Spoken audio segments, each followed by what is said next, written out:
Thailand occupying deep territory after ceasefire, Cambodian PM. Ex-South Korean president, sentenced to life for leading insurrection.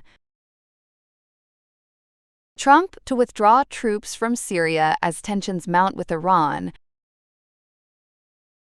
Iran, Russia, to hold naval drill on.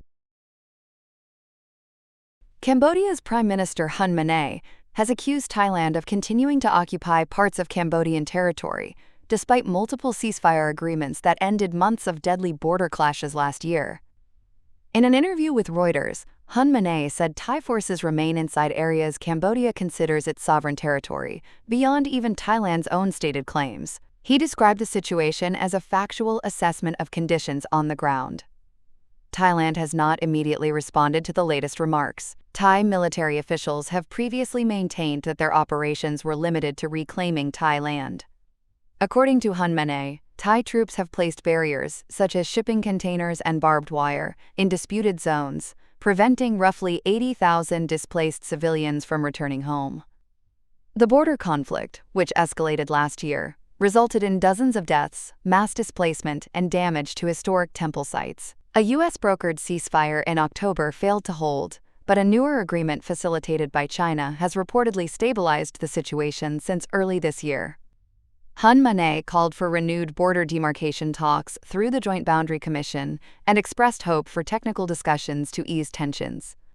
He also noted that Cambodia maintains strong relations with both the United States and China, describing the partnerships as not mutually exclusive. The Prime Minister defended his government's record on democracy and press freedom, despite international criticism and low global rankings. He also acknowledged the presence of cyber scamming operations in Cambodia, but denied that authorities support such activities. The dispute highlights lingering instability along the Cambodia-Thailand border, even as diplomatic efforts continue.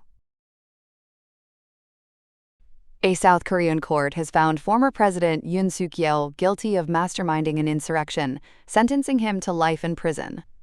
The conviction stems from his failed attempt in December 2024 to impose military rule, an order that lasted just 6 hours but plunged the country into political turmoil. The move effectively paralyzed the government, led to widespread public outrage, and contributed to his party's defeat in the subsequent election. Yoon is already serving time for a separate conviction related to the martial law order and still faces 2 additional trials connected to the incident. The ruling has deepened divisions across South Korea, with supporters gathering outside the courthouse in protest as tensions remain high. The case marks one of the most dramatic political downfalls in the country's modern history. The United States is preparing to withdraw most of its remaining troops from Syria over the coming months, according to a senior White House official. Roughly 1,000 U.S. service members are currently stationed in Syria as part of the long-running campaign against ISIS. The official said the Syrian government has now agreed to take the lead in counterterrorism operations, making a large-scale American presence no longer necessary. The withdrawal is described as conditions-based, with Washington maintaining the ability to respond to threats if needed. The decision comes as President Donald Trump increases U.S. military deployments elsewhere in the Middle East amid rising tensions with Iran. Aircraft carriers, including the USS Abraham Lincoln and the USS Gerald R. Ford, are positioned or en route to the region, reinforcing America's military posture. In Syria, U.S. forces had already vacated 2 bases earlier this year.